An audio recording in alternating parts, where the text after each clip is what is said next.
कोरीगडला जाण्यासाठी travelling options काय आहेत किंवा किती खर्च होतो तो मी व्हिडिओच्या शेवटी पूर्ण डिटेलमध्ये सांगेन।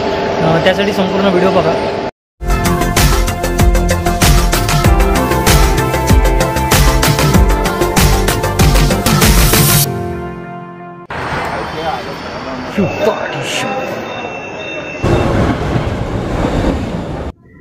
हे हॅलो व्हॉट्सअप गाईज, स्वागत आहे तुमचं पुन्हा एका नवीन अशा व्हिडिओमध्ये। तर ऑलमोस्ट 2 महिन्यानंतर व्हिडिओ येतो आहे। नंतर लॉकडाऊनमध्ये गावी होतो, त्यानंतर मुंबईला आलो, पण फार कुठे फिरता आलं नाही। पण फायनली आपण आज चाललो आहे लोणावळ्याला। तर लोणावळ्याला आपण चाललो आहे कोरीगडला। तर आता आपण आहोत दादर स्टेशनला। सकाळचे 5:30 वाजले आहेत आणि आपण वाट बघतोय इंद्रायणी एक्सप्रेस जी 5:50ला येते दादरला आणि ते आपल्याला लोणावळ्याला 8 वाजेपर्यंत पोहोचवेल।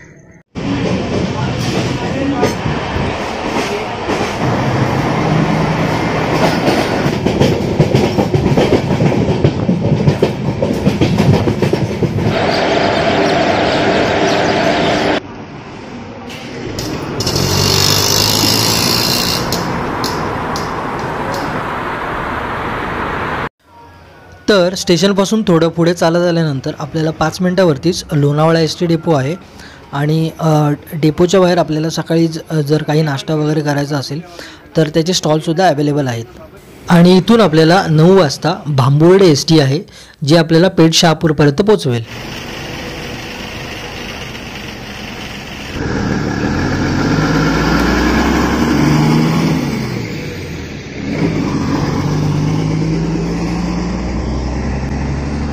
तर गाईज आपण फायनली कोरीगडच्या पायथ्याशी आलेलो आहोत, जे इथे बेस विलेज आहे, पेठ शहापूर विलेज।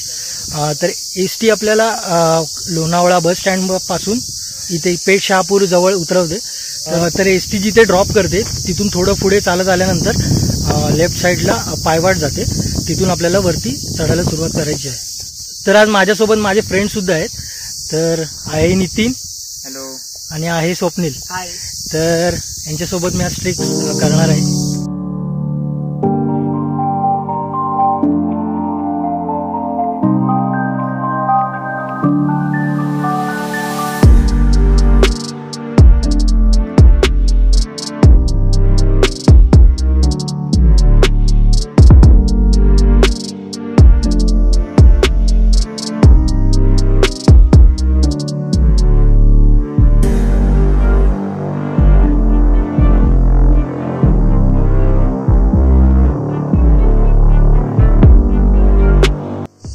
थोडं पुढे आल्यानंतर 2 वाट दिसतात आपल्याला, तर तिथे कन्फ्यूज होऊ नका। तर राईट साईडला किल्ले कोरीगड किल्ल्याकडे अशी पाटी लावलेली आहे राईट साईडला झाडावरती, तर ते नक्की बघा।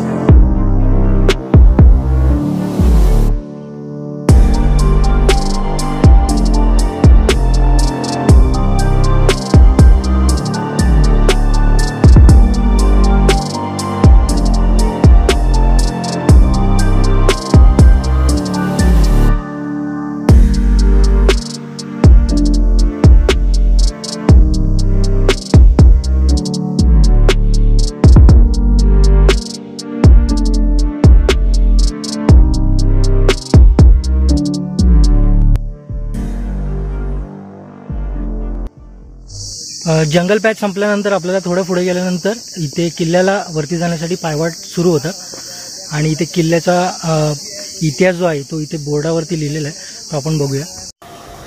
तर कोरीगड किल्ला हा पुणे जिल्ह्यामध्ये मुळशी तालुक्यामध्ये आहे।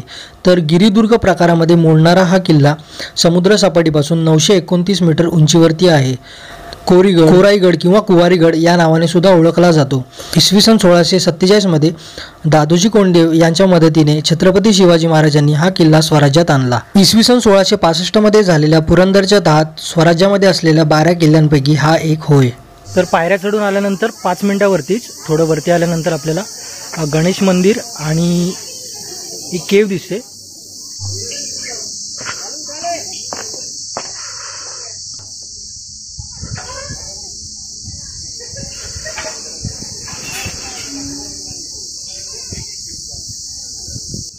किल्ला चढताना सुद्धा खूप इझी हायकिंग आहे।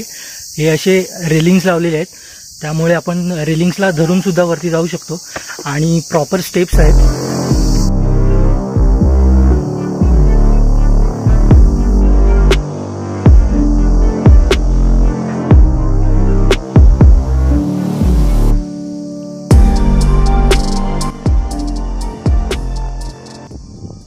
गणेश मंदिर चढून आल्यानंतर थोडं पुढे आल्यानंतर राईट साईडला एक आतमध्ये केव आहे, तिथे पाण्याची टाकी आहे, ती मी तुम्हाला दाखवतो.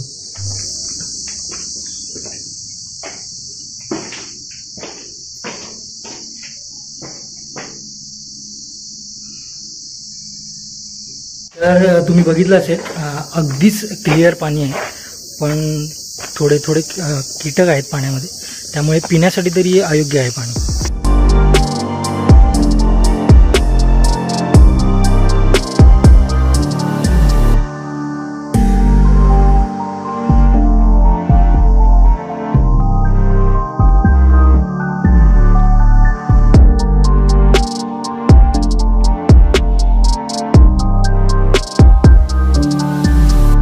तर थोडं पुढे चालत आल्यानंतर आपल्याला किल्ल्याचं प्रवेशद्वार दिसतं, ज्याला गणेश दरवाजा असं संबोधलं जातं. तर अजून एक मला एक वैशिष्ट्य जाणवलं की जी किल्ल्याची तटबंदी जी ढासळली ती पुन्हा बांधण्यात आलेली आहे. मी तुम्हाला दाखवतो, मी बी ह्या व्ह्यूमध्ये दिसणार नाही ती. तर हा जो पॅच आहे हा आपल्याला नवीन दिसतोय आणि हा जुना पॅच आहे. तर ही जी तटबंदी आहे ती पूर्णपणे नवीन बांधलेली आहे.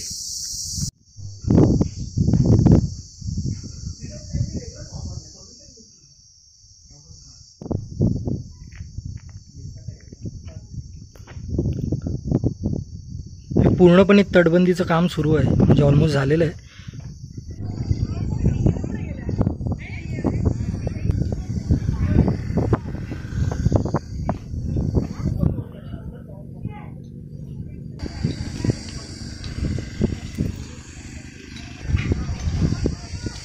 वरती आल्यानंतर आपल्याला महादेवाचं मंदिर दिसतं. त्या मंदिराच्या समोर आपल्याला 4 तोफा आहेत, या मागे दिसतात माझ्या.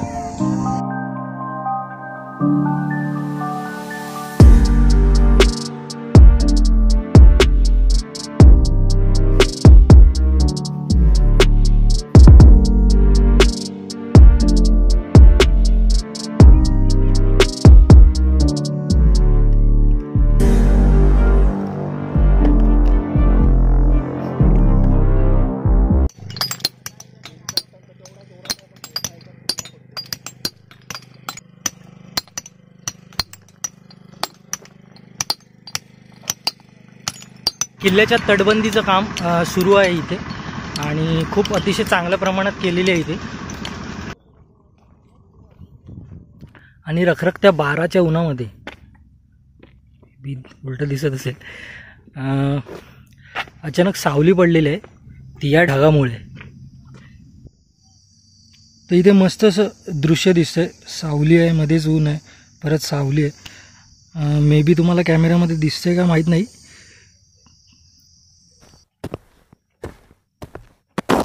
तर इथे एका बाजूचा किल्ल्याचा टोक आहे.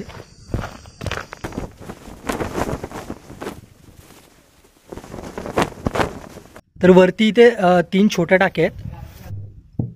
तर इथे एक टाकी आहे, ही इथे एक टाकी आहे आणि तिथे सुद्धा एक टाकी आहे. आणि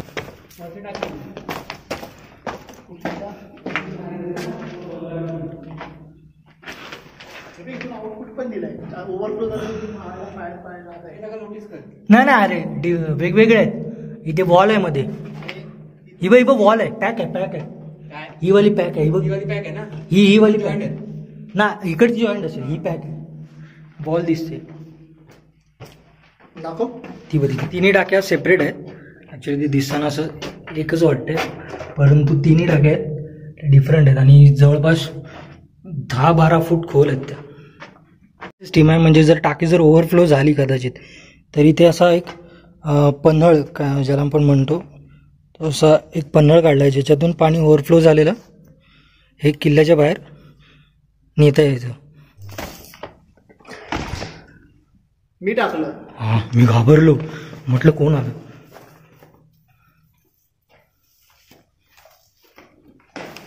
अरे नाही, हा काय होल आहे. तर बुरुजाचं जे टोक आहे शेवटचं, तिथूनच थोडं इथे पुढे आल्यानंतर या 3 टाक्या आपल्याला दिसतात. तर ही एक गोष्ट सांगणे गरजेचं आहे. सध्या डागडुजीचं काम चालू आहे, त्याच्यावरती आपण जी नावं करतो ते ॲक्च्युली खूप चुकीचं आहे. तर सगळ्यांना रिक्वेस्ट आहे की असं काही करू नका.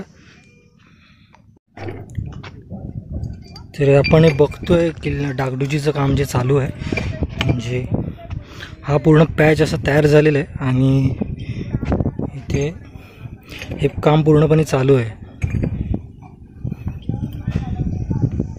इथपर्यंत तटबंदी संपलेली आहे आणि इथून पूर्ण जो जुना पॅच आहे विदाऊट तटबंदी, तो पूर्ण जुना पॅच आहे. इथे थोडा आता पुढे बांधला असेल, पण सध्या तर इथे आम्हाला थोडा पॅच मिळाला आहे. तर इथे चालायला जो फील येतो आहे आणि जो इथे तटबंदीजवळ जो फील येत होता, तटबंदीजवळ सिक्युअर फील होत होतं, पण इथे थोडं काय माहीत नाही, पण भीती वाटते. 1 2 3 4 5 लागले. फक्त 5 सेकंद गुडूप.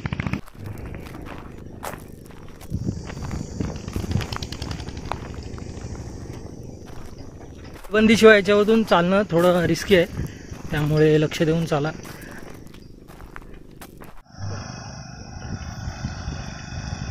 हे एक पाण्याचं टाका आहे आणि हे दुसरं पाण्याचं टाका. ही पूर्ण जुनी तटबंदी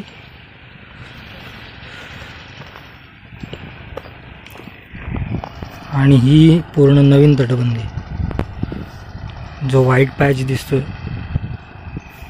ॲक्च्युली एवढ्या दुपारी मी सावली एक्सपेक्ट केली नव्हती किल्ल्यावरती. पूर्ण ओसाड आहे आणि 12:30 वाजलेत, परंतु बऱ्यापैकी सावली आहे इथे किल्ल्यावरती, म्हणजे ऊन फार लागत नाही आहे.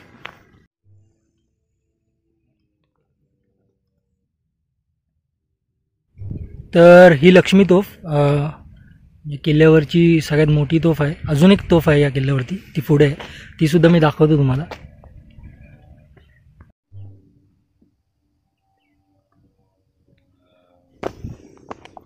तर अशा ठिकाणी उतरताना आपली जी नजर आहे ती कायम डाव्या बाजूला ठेवा. म्हणजे जर किल्ल्याची तटबंदी जी उजव्या साईडला असेल तर आपली नजर डाव्या बाजूला ठेवा, जेणेकरून तुम्हाला भीती वाटणार नाही उतरताना. इथून उतरल्यानंतर आपल्याला अजून एक इथे दरवाजा दिसतोय. वाट सगळी वाहून गेलेली आहे.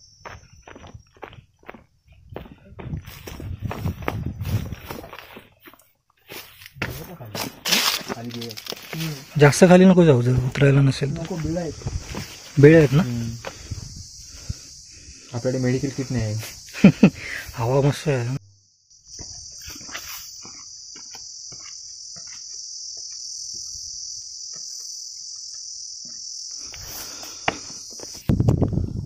तर इथून आपण आता वरती आलो. वरती आल्यानंतर एक कोराई देवीचं मंदिर आहे, जिथे आपण थोड्या वेळाने जाऊ. आणि या साईडला किल्ल्या बुरुजाचा दुसरा टोक आहे, तिथे आता आपण जातो. तर मगाशी जसं मी तुम्हाला सांगितलं की अजून एक तोफ आहे या किल्ल्यावरती, तर ही दुसरी तोफ आहे. हिचं नाव आहे मला माहीत नाही, पण त्या तोफेपेक्षा ही छोटी तोफ आहे.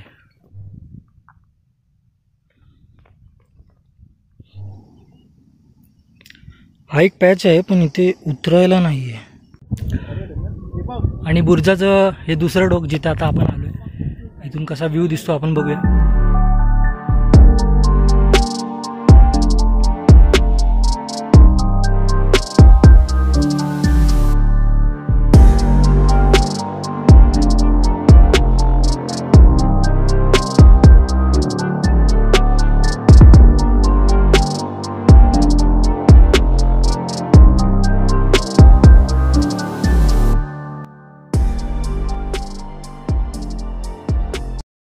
गाईज व्ह्यू बघा. तुम्हाला मोबाईलमध्ये जस्टिफाय होत नसेल,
तर कोराईगडला येण्यासाठी आपल्याला 2 ऑप्शन्स आहेत. जर स्वतःचं व्हेकल असेल, बाईक, कार असेल तर तू येऊ शकता तुम्ही. त्यासाठी तुम्ही गुगलवरती कोराईगड सर्च करू नका, तर पेठ शहापूर विलेज सर्च करा, जेणेकरून तुम्हाला प्रॉपर एक्झॅक्ट जिथून बेस विलेज आहे, जिथून ट्रेकिंग पॉईंट स्टार्ट होतो, तिथे तुमची सुरुवात होईल. जर तुम्ही कोराईगड सर्च केलं तर तुम्हाला चुकीचा रस्ता दाखवतो गुगल. आणि जर तुम्हाला पब्लिक ट्रान्सपोर्ट यूज करायचं असेल तर तुम्ही बाय ट्रेन येऊ शकता. पुण्यावरून सुद्धा येऊ शकता, मुंबईवरून येऊ शकता. मुंबईवरून येण्यासाठी तुम्हाला सकाळी इंद्रायणी एक्सप्रेस आहे, जी दादरला येते. 5:50 तिचा टाईम आहे आणि ती लोणावळा स्टेशनला 8 वाजता पोहोचवते. तिथून 800 मीटर अंतरावरती आपल्याला एस टी डेपो आहे, जो लोणावळा एस टी डेपो आहे, अगदी जवळच आहे, 5 मिनिटांच्या अंतरावरती. तिथे गेल्यानंतर आपल्याला बरोबर 9 वाजता एक एस टी मिळते. तर भांबुर्डे एस टी येते, ती प्लॅटफॉर्म नंबर 1 वरती येते. तर तशी चौकशी तिथे डेपोमध्ये करा, ते तुम्हाला सांगतील. त्यानंतर ती एस टी जवळपास एक अर्धा पाऊण तासामध्ये पेठ शहापूर बेस विलेज पर्यंत पोहोचवते. 30 रुपये तिकीट आहे त्याचं. आणि जे ट्रेनचं जे तिकीट आहे ते ऑलमोस्ट 100 म्हणजे 90 रुपये तिकीट आहे. आणि जो टॅक्स असतो, बुकिंग टॅक्स वगैरे, तो पकडून 100 होते. म्हणजे मिनिमम खर्च तुमचा 100-200 जाऊन येऊन मुंबईसाठी, आणि एस टीचा 60 रुपये अशी. सो एकदम बजेट पॅकिंग ट्रिप आहे. आणि ट्रेकिंगसुद्धा खूप इझी आहे, किल्ला फार अवघड नाही आहे चढण्यासाठी. आणि बेस पॉईंटपासून किल्ल्याचा जिथे पायऱ्या स्टार्ट होतात, तो जो पॅच आहे तो थोडाफार जंगलाचा पॅच आहे. तिथे एक साधारण 15 मिनिटाचा रस्ता आहे. तो चालत आल्यानंतर तुम्हाला प्रॉपर पायऱ्या मिळतील. पायऱ्या आपल्याला चढून जायच्यात वरती एक फार मॅक्स 20 ते 25 मिनिटाचं किंवा फार अर्धा तास. जर तुम्ही हळू जाताय तर 1 ताससुद्धा लागेल. आणि जर तुम्ही फास्ट जाताय तर 20 मिनिटात किंवा अर्ध्या तासात सुद्धा वरती पोचू शकता वरती. आणि किल्ल्यावरती अद्याप खाण्याची किंवा पिण्याची काही व्यवस्था नाही आहे, त्यामुळे तुम्ही स्वतःचं फूड कॅरी करा, जेणेकरून तुम्हाला पाणी मॅक्झिमम 3 लिटर पाणी तरी पर पर्सन कॅरी करा. जेणेकरून आता समर डेजमध्ये तुम्ही जाता किंवा विंटर डेजमध्ये जाता तर 10 नंतर किंवा 11-12 नंतर एक 4 वाजेपर्यंत थोडंफार ऊन लागतं, त्याच्यामुळे डिहायड्रेशन होतं. त्यामुळे मिनिमम पर पर्सन 2.5 ते 3 लिटर पाणी कॅरी करणं खूप गरजेचं आहे. त्याच्यानंतर जे फूड तुम्ही कॅरी करता, जे कार्ब्स जास्त प्रमाणात कॅरी करा. आता आम्ही एक एनर्जाल वगैरे पावडर यूज केली, ज्याच्यामुळे आम्हाला डिहायड्रेशन नाही झालं आणि थकवा पण जास्त जाणवला नाही. खूप इझी झालं. आणि ट्रेक पण तशी बघायला गेली तर फार अवघड नाही आहे, खूप इझी ट्रेक आहे. नॉर्मली तुम्ही जरी ट्रेकिंग करत नसाल, तुम्हाला सवय नसली तरी तुम्ही इझिली ही ट्रेक करू शकता. मॅक्झिमम 2 तास खूप इनफ आहेत, म्हणजे वरती जाण्यासाठी, येण्यासाठी आणि किल्ला फिरण्यासाठी तुम्हाला 4 तासाचा अवधी मिळतो. आणि संध्याकाळी जाण्यासाठी तुम्हाला सुद्धा इथे बेस विलेजला पुन्हा रिटर्न एस टी मिळते, जी 3:30च्या दरम्यान येते. ती तुम्हाला लोणावळा स्टेशनला पोचवेल. लोणावळ्यावरून पुन्हा जी इंद्रायणी एक्सप्रेस आपण सकाळी पकडली, ती संध्याकाळी तिचा 7चा आय गेस टायमिंग आहे. सो इझिली ही ट्रेक तुम्ही कव्हर करू शकता, 1 डेमध्ये इनफ आहे. तर किल्ल्यावरून परत येताना थोडंसं वाट चुकलो आम्ही. तर 2 वाटा दिसतील.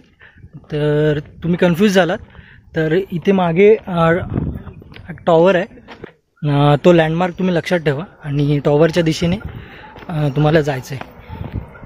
Finally trek is completed. 10ला चालू केली होती आम्ही आणि आता 2:45 झाले. तर आजचा व्हिडिओ इथपर्यंतच होता. कसा वाटला तुम्हाला व्हिडिओ नक्की सांगा. व्हिडिओ आवडला असेल तर जरूर लाईक करा, शेअर करा, सबस्क्राईब करा. आणि तुम्हाला कोणता पॉईंट या व्हिडिओमधला आवडला तो सुद्धा कमेंट करून खाली कळवा. आणि काही तुम्हाला इम्प्रूव्हमेंट्स हव्या असतील आमच्याकडून तर ते सुद्धा कळवा, जेणेकरून आम्ही आमच्या पुढच्या व्हिडिओमध्ये ते इम्प्रूव्ह करू. सो काळजी घ्या सगळ्यांनी, फिरत राहा, ट्रेक करत राहा, मजा करा. तोपर्यंत भेटूया पुढच्या व्हिडिओमध्ये.